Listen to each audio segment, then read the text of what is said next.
welcome back to Lulu University. So this week we've got some great free resources for you to help every step of the way along your author journey. So from planning and research all the way to marketing and promotion, we've got some sweet free sources that you can take advantage of to make the perfect book.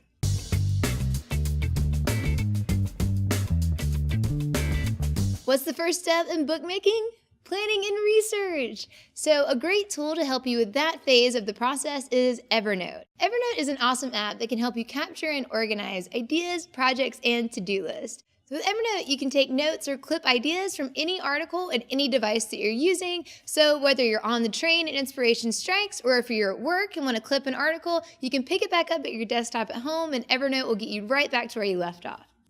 A few cool features of Evernote are that you can take audio notes, so it works with voice assistants like Siri and then Google Assistant. Another feature of Evernote that I really like is that you can search for and tag your own content, so you can categorize it however suits you best. So I think that's a really neat feature. And then another great thing is that you can share the content with folks who don't even have Evernote, so it can be a really great collaborative tool. Now that we've planned it out, let's write that thing. So for the writing portion of your book planning and creating process, a lot of us are familiar with Microsoft Word, but Google Docs is quickly becoming the standard for your text editing needs. So a couple great things about Google Docs that makes it a really great tool for your writing portion of the book is that it's web-based and has an auto-saving feature. So that means that you can access your Google Doc anywhere that you have internet, and you will always have the latest draft at your fingertips.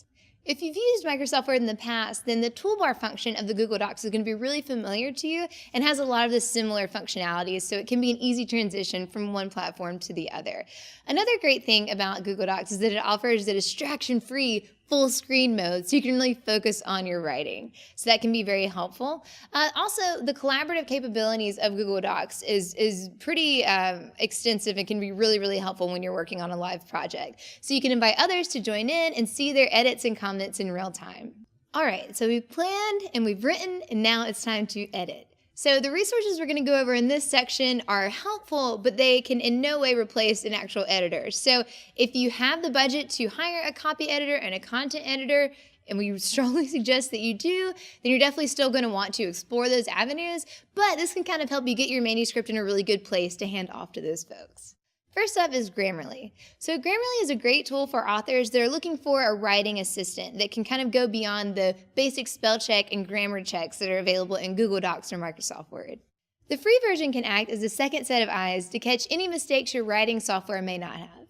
Grammarly can be used as an add-on extension to your web browser, or you can actually go to Grammarly's website and import full documents for a grammar check there. Another free editing resource is the Hemingway Editor. So this one can be really nice because it can help you identify lengthy sentences or complicated sentences. It also is great to identify passive voice or the overuse of adverbs. And you can use this online or download it onto your desktop. All right, now that we've got the interior squared away, let's cover that thing. So moving on to cover design, which is another thing that we highly, highly recommend you spend money to hire a professional to help you with.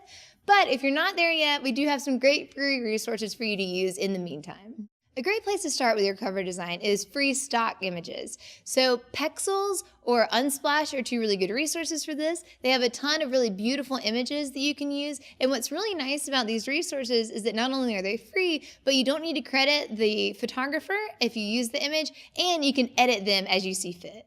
Up next is Photoscape. So this is a free photo editing software for Windows or Mac. Although it won't give you all the capabilities that Photoshop will, it can be a really great way to get started if you need to edit some photos and aren't ready to take the plunge and purchase an Adobe license. A great feature of this software is that it allows you to create GIFs, which can be really, really helpful in your marketing efforts later on. Up next is Canva. Canva is an amazing tool. We use it here in the office, and it's a great free resource for you. So with Canva, not only can you begin your book cover design, but you can also create flyers or posters for upcoming events or book signings that you have, as well as social graphics. So it can be really helpful for all of those things. Canva has a ton of stock images that are available for free, or some of them have a price tag of about $1 or so it can be a great resource for you to get started. All right, we've got the interior, we've got the exterior. Now it's time to publish. Where can we publish? Where can we publish this book? Oh yeah, Lulu.com. So Lulu's great. It's a wonderful resource, obviously, and it's free to use. So that is one of the most exciting things to offer. So again, in our list of free resources, Lulu fits in there. You can publish your book for free, get an ISBN, and even enter our global reach distribution program, all without paying anything. The only time you're going to pay with Lulu is when you want to order print copies of your book. Up next is marketing. So you published your book and you haven't yet spent a dime. So let's get into the fun part of marketing and promoting your book. Up next is website hosting. So here we're going to have a little caveat to add with some of these resources because, to be honest, there aren't any great free website hosting resources, especially if you're interested in having your domain name without the name of the host in it. So, for example, if I had bestbooks.com and it was hosted by Wix, the free version would be bestbooks.wixsite.com. So if you don't care about that, having that in there, then there are some free options. But again, we would recommend investing a couple dollars so that you can have your own domain and a little bit more functionality with those features. So we did the research so you don't have to. And the cheapest plans we found are WordPress at $5 a month, Wix at $11 a month, and Squarespace for $12 a month. And with each of these purchases, you get 1 year of a free domain. Next up, we're going to talk about MailChimp. So as you've heard us say, email marketing is a huge element to a successful book launch or marketing campaign. MailChimp is great because it is free up to 2,000 subscribers on your email list and 12,000 sends a month. So that's a lot of email and you can get a lot out of that free subscription. You can also immediately start capturing email on your website, which can be great to share things about your upcoming book launch, any events that you have, or your blog. Medium is up next, and Medium is an awesome blog hosting website and a great way to engage with your readers. Its beautiful design and ease of use makes it great for publishing excerpts, testing out ideas, starting conversations with your audience, or sharing information related to your book.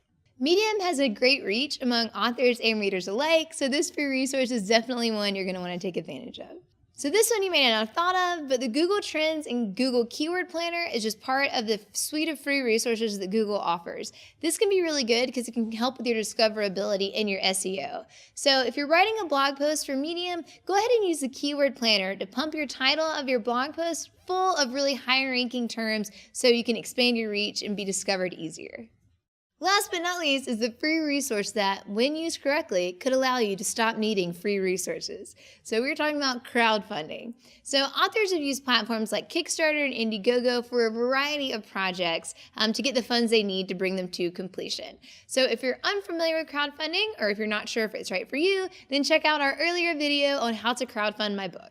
So those are some free sources to get you started on your author journey. If there are any other free resources that we missed, then leave them in the comments below. Hit like, hit subscribe, and we will see you next time.